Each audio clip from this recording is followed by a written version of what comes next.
Want to learn how to play the Digimon card game? Then check out this tutorial app.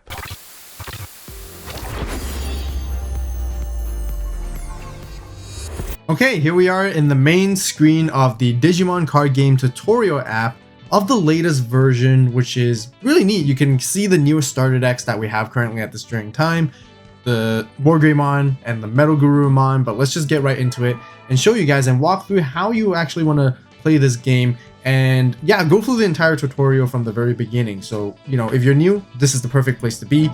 And let's just go through and teach you guys how to play it. So I'm going to give you some of my explanations as we go along here.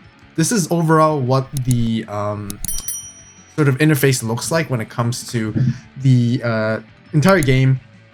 In this tutorial, learn the basics right here, include playing Digimon, Digivolving, and breeding. So they just jump straight into like sort of explaining how you want to hatch your Digi-Eggs and stuff like that. So it's just your turn right there.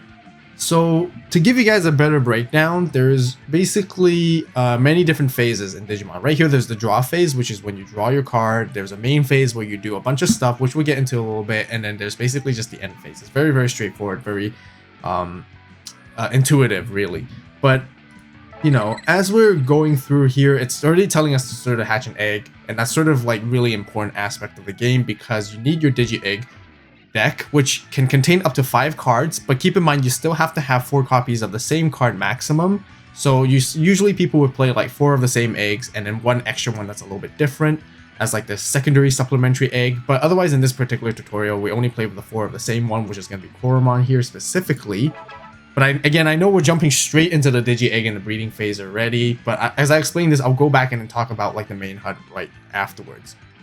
But again, here what it's explaining is, during the breeding phase, you can hatch your Digi-Egg card, or you can push up one of your Digimon from the breeding area into the battle area. And you guys will see that in just in a bit as well, but you can only do one or the other, and it's already telling us to hatch our Digi-Egg right here.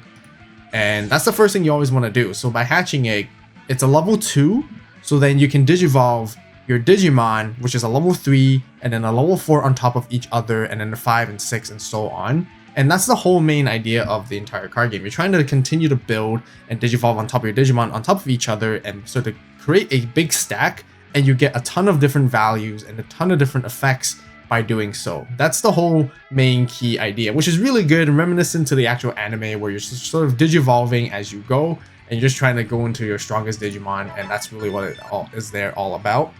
Now, after you hatch your egg, you just go straight into the main phase, and that's what you get to sort of Digivolve your stuff. You get to play your stuff using the memory gauge and using the resources you have and whatnot, and just do whatever you want, basically. And again, I'll explain more in detail exactly as we go into sort of like the interface and HUD right here. So this is what it looks like.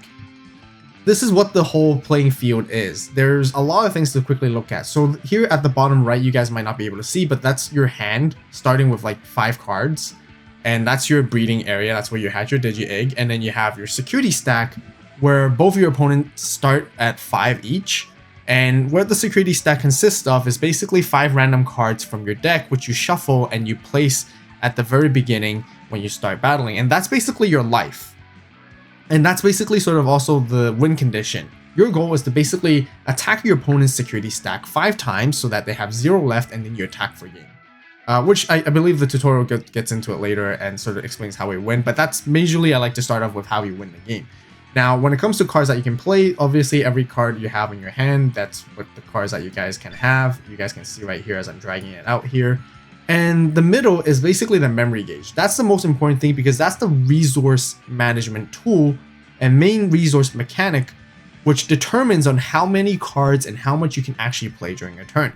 Now, since we're starting first, the memory gauge always starts at 0. And here at our side, you can see the numbers from 10 to 1 to 10 is basically determines how much memory we have to work with. Right now, we have 0 memory to work with, but every time you play a card, you guys can see there's a level, there's a cost to it, and a Digivolve cost to it as well. And when we play a card with a Digivolve with a cost of 3, it means we're gonna have to pay 3 memory to the opponent. So by paying 3 memory, we can basically just play it. Now, what happens is then, as soon as the memory gauge crosses over to the opponent's side, which is the blue side, you guys can see here, 0 from 1 to 10 as well, it basically just passes the turn to the opponent right after.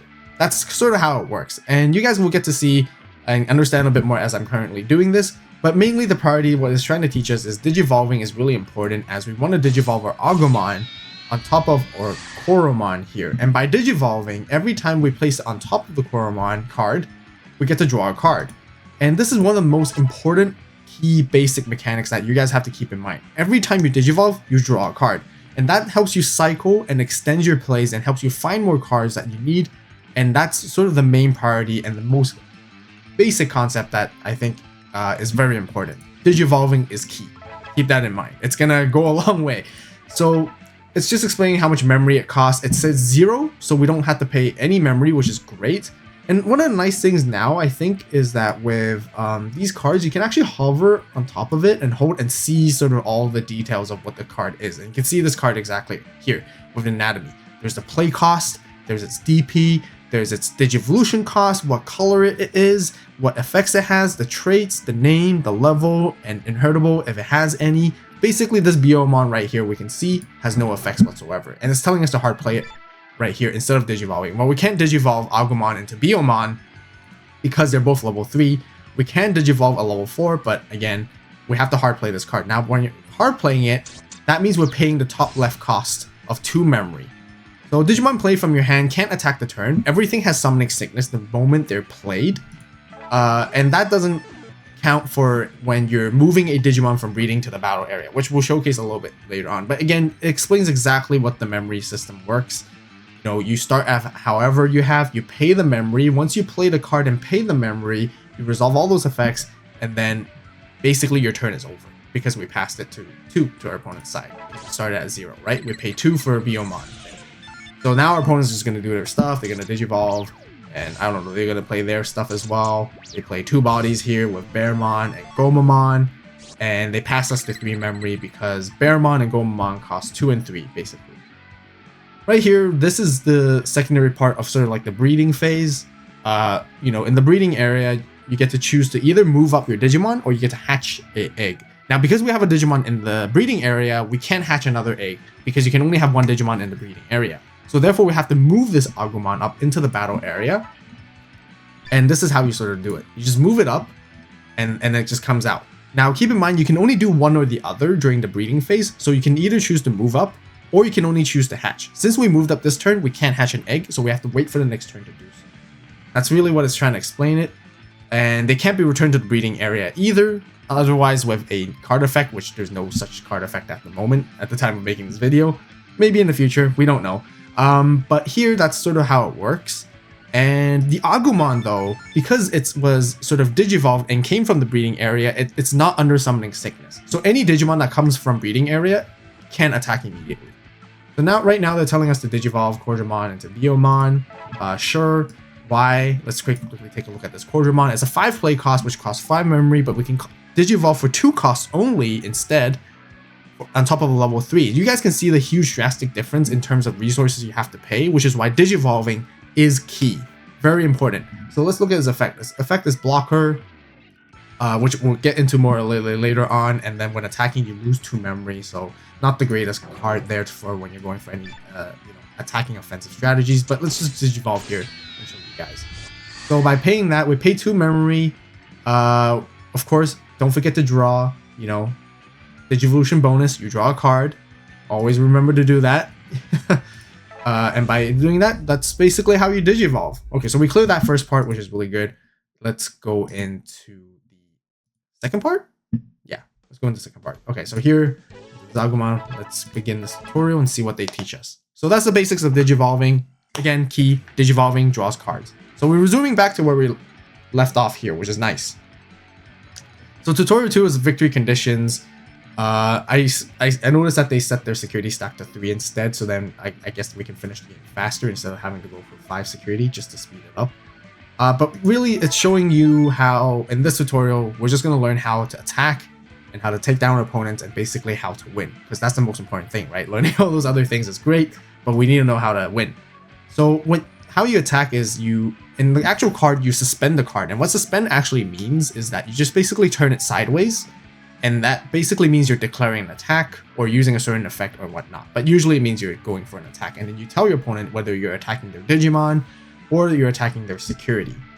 So really important is basically you always want to attack your opponent's security to establish advantages so they can sort of like, you know, win faster, right? So they're telling us to use the Agumon to attack, and I guess we just have to drag the Agumon and declare security attack.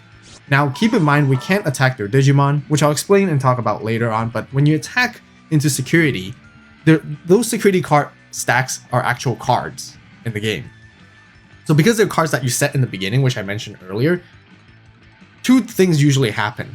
This one, they decided to showcase like a card that has a security effect, and we ran into an option card right here. And what this option card does, basically it has a security effect, which is Hammer Spark. It just gains 2 memory. That's all it does. And what happens here is basically it passes our turn, because we are at 1 memory and we didn't get to play any other cards, and the memory gauge has moved to the opponent's side now, so our turn basically ends. So they have to resolve any security effects first. That's the main priority. I guess that's what they're trying to teach you.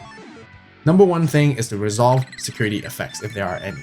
Now you guys might be wondering, what happens if you run to a Digimon? Well, we're going to get into that a bit as well as this tell us. So now it's back to their turn. They're going to attack into us. And because we had that Quadramon blocker, which we have showcased earlier on, we can use the blocker to stop the attack. And how that works is that because we have a Quadramon that is unsuspended, and when they attack with their Digimon, we can suspend our blocker to redirect and stop the attack. That's what it's trying to tell us to do. So this is the blocker timing when they attack. Do we want to block the attack? Well, let's look at Koromon, what it does. Again, you know, it is a 6k blocker. So yes, of course. The reason why is because now what happens is the Gomamon is 3000 DP, or Quadramon is 6000 DP. They end up battling against each other instead. And by battling, the one with the higher DP basically survives and takes out the other Digimon. So their Gomamon is going to end up getting the lead. So we stopped an attack to protect ourselves here. They immediately run in with a Baramon here. I think it's Baramon. I keep forgetting that guy's name. I think it's Baramon. And they just run into our security. And now that's what we're trying to get into, right? When you attack a security, what if it's not an option card? What if it doesn't have a security effect? What if it's just a regular Digimon? This is what happens exactly here. When the Digimon is reviewed some security stack, it becomes a security Digimon, and that Digimon battles against that Digimon that attacked.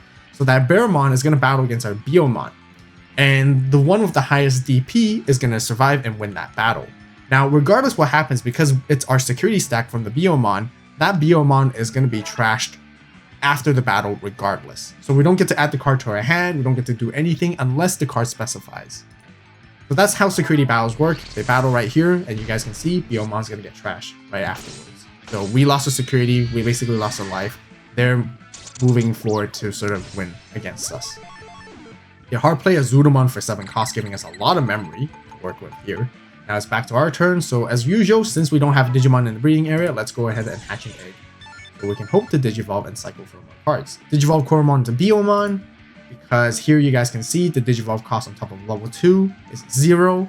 So again, very important. We have the option to hard play this for 2 costs in the battle area. You guys can see as the memory gauge right here is pointing towards it as I'm taking it out there. But of course it wants us to Digivolve, so by Digivolving we're paying no memory and we get to draw a card. Now it wants us to Digivolve Biomon to Birdramon, so because Biomon's a level 3, we then Digivolve into a Birdramon, which is a level 4 card, has a 4 hard play cost, but it costs 2 instead if you Digivolve on top of level 3, just like you guys can see before with the Quadramon earlier on. No effects again, but that's totally fine. You know, we want to Digivolve and cycle and draw as many cards as possible to see more plays. Now it's moving on to a different card type. So there's Digimon cards, but there's also 2 other different cards, which are option cards and tamer cards. Now, right now, we're going to talk about option cards specifically first. The best way to understand option cards, they have this blue border around them, as you guys can see, and they're basically spell cards. They're spell cards that sort of help buff up your Digimon or give you extra certain advantages that, you know, that your Digimon on the board don't really have. So depending on what the effect is, you use it. It's telling us to use Shadow Wing. Now, in order to use an option cards, there's 2 conditions you have to sort of meet. One or the other. You must have at least a Digimon of the same color or 1 tamer of the same color in either your battle area or breeding area. Very self-explanatory. We do fulfill that condition because we do have Quadramon and Agumon, which is the Digimon in the battle area that's red, to fulfill the color conditions. If not, we still have the Birdramon in the breeding area, which lets us also still use this option. Keep in mind, it also works if we only have the Koromon too. So we can go ahead and use this option. And it's telling us to buff up our Agumon. So with Shadow Wing, what it does is, it's kind of small, the text here, but we have to pay 1 memory to use that option as well. And that Digimon gets extra 3000 DP for the turn, and we want to give it to Agumon. So we select Agumon right here, and now it becomes 5k. And with that Agumon's DP going up from 3000 to 5000, we can basically, do a bunch of stuff with it. It's stronger just for the turn. Once after you use the option card, it goes straight to the trash. That's kind of how it works. Now it wants us, because we powered up, we're going to use it to swing over Bearmon. Is this a Bearmon? Yes, it's Bearmon. I've been right the entire time. Okay, it's nice. This I like the new updated interface because the older one, you actually can't see what the cards do. So you have no idea what's going on, really, for the most part. But now you can actually hold on to it and read what the cards do, which is kind of nice. So our Agumon is going to beat over the Bearmon. 5000 over the 4000 DP. Now, another important thing to keep in mind is when Digimon battle, unlike other card games, you don't lose DP power after battling. It's just fixed. As long as your Digimon's DP is higher than the opponent's, it will survive and it'll keep its original DP no matter what, including all the buffs. Because some card games, they lose the DP after they battle because it's sort of like weakening it and so on. But this doesn't apply for Digimon at all. Now it's telling us to Digivolve Greymon on top of Agumon, which I probably would have just Digivolved Greymon first, usually, for more optimal play because you want to draw cards. Okay, very interesting. Now there's inherited effects, which we saw earlier. Now I was explaining that Greymon Digivolve on top of Agumon here. Agumon actually has a inherited effect, where your turn, this Digimon gets extra 1000 DP. So this is why it's really important to Digivolve and sort of build your stack, because as you Digivolve and build your stack, you gain more inheritables. Depending on what Digimon you have, you can actually gain more value and gain more effects to power up and come up with a super strong Digimon eventually when you reach to your level 6 and so on. So that's why it's really important to build your stack and Digivolve on top of each other. And that's a whole really cool mechanic, which really, resembles the whole Digimon anime and the whole concept where you're just Digivolving and getting stronger and stronger every time. So Greymon now has that extra 1k buff because of that. Yeah, so you can Digivolve. Okay, so another thing is because we used our Digimon to attack over the Digimon, our Greymon is still suspended because we used the Agumon to attack by suspending it.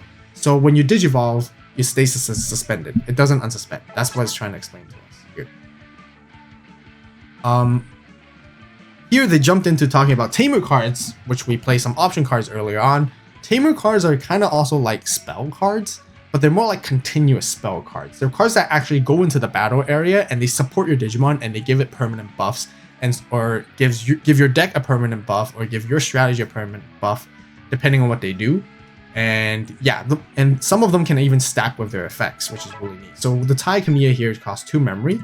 By playing it, if we can take a look at what it does, basically for 2 costs, you place it in battle area, and your turn, all of our Digimon gains extra 1000 DP. It also has a security effect, which lets us play us for free, which is probably most cases in most Tamers, because most Tamers, when you hit it in security, you get to play it for free. That's usually great value, so you don't have to pay memory at all. Reveal the Tai Kamiya in your hand, pay its cost, and now play it, and all my Digimon gets extra 1000 DP during my turn only. Keep in mind, yep, Tamer cards are not Digimon cards, so they can't attack and they can't block. But they can't be attacked by a Digimon either. Some of them requires you to suspend for certain effects. And some of them do stack their effects. So again, like I said, they're basically a sort of non-interactive with the Digimon, but they also interact by giving them special effects. Just like that. Okay, it looks like they're just going to attack, block timing.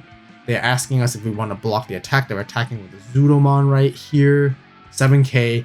Ideally, I actually don't want to block with the Koromon this time, just because the next turn I think I can just finish them off, but they're forcing us to block anyways, so sure. So by blocking, when the opponent attacks, you select block timing and you tell them, hey, yep, I'm going to block. Keep in mind, the opponent resolves all their effects first, if they have any, for when attacking related effects, just like this Gabumon inheritable just here right now, and then you block. Sadly, our Koromon does get deleted and lost to that Zudomon because it has higher DP than us, so we will lose a body like that. And they give us 5 memory again to work with. Agumon, your turn. This Digimon gets extra 1000 DP. That's why we get all these buffs now. Tai giving us extra 1000 DP. This turn I can't do anything in the breeding phase because we have a Digimon, so we can't hatch it. So our only choice is really moving it up. Oh, actually, it doesn't even want to let us move it up. They want us to skip and go to the main phase instead. Okay. That's fine. That's fair. I mean, I would have just moved it up and I could have tried to finish the game, but they want us to do other things here. Digivolve Greymon into Metal Greymon. So now we can go from a level 4 to a level 5. So by paying 3 memory, from 5 to 2, Digivolve Metal Greymon. Nice. And then we get to draw a card. Very good. Now use Metal Greymon to attack your opponent. Okay. Our Metal Greymon's 9,000 DP. I kind of want to attack the Zoodlemon, but I guess not. They want us to attack into the security instead. Wonder if we can actually see... Okay, nice. This we can see. So because we Digivolve Metal Greymon on top of Greymon, these are all the active inherited effects we have because we have Agumon underneath it. We have Greymon underneath it. So we also get security +1. And what security +1 means is actually one of my favorite mechanics. It basically means that you get extra damage when you check into the opponent's security.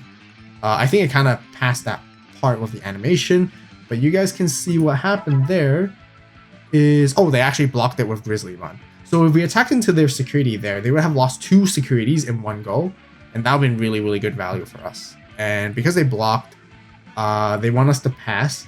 But ideally, this is not the most optimal way to play it, but they just want us to pass. But it's sort of explaining how do you pass your turn, right? Like we talked about by passing the memory gauge to the opponent, by playing cards. Now, ideally, I would actually play this Dracomon and then put our opponent down to 1 memory instead. But there's an alternative option if you don't want to play anything at all, which is rarely the case. And that's something that I don't personally recommend. You always want to be able to play something, but you can always choose to just straight up pass. And if you just pass your turn blanket like that by declaring your pass turn, you immediately just give your opponent 3 memory like that, as you guys can see. So by doing so, when you pass your turn, the memory counter automatically moves to 3 on your opponent's side of the memory gauge, giving them a lot of memory to work with, no matter how much memory I had left, or you as the player that had left. So there you see, we kind of wasted 5 memory there, and which is why we could have even at least played a Quartermon even, or like I said, played a Dracomon. Now they get into the boss Digimon, and we're just doomed here, I guess. But they do pass turn because they don't have enough memory to keep their turn to make an attack before doing so. So we have tie and stuff like that, which is nice.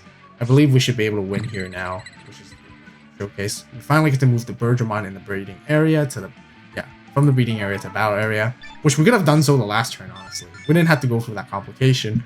But now we want to use Metal Greymon to attack our opponent. Now, remember, our Metal Greymon here has inheritables again. You know, extra 1k, security +1. We're always getting these additional effects. And because of that, we're going to be doing 2 security damage to the opponent, and then we can basically finish the game with Birdramon. That's exactly what we're trying to do. Wait. Security +1 Greymon, you guys can see, so I do 2 checks. Using the effects of security attack +1, A period means attack. It's just a short form. You can perform 2 checks on your opponent's security cards. Checking multiple securities, make sure to check them 1 at a time, because effects and battles resolve 1 at a time.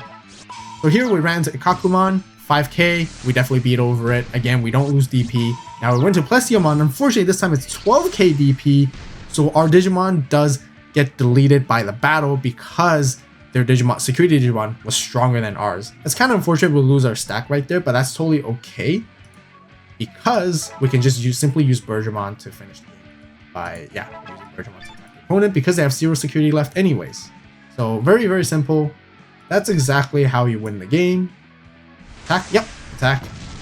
And yeah, if you land attacking your opponent when they have no security cards left, you win. That's basically how it works. So congratulations, you won. Fantastic. Now let's learn about battles with Digimon Ace cards. Okay. Now that we got the basics down, it is time for you to choose what your favorite starter deck is by clicking on this video or choosing your favorite color to start off right here. As always, thank you guys so much for watching. You guys have a great day, great night, wherever you are. See you in the next video. And this is Vault, signing out.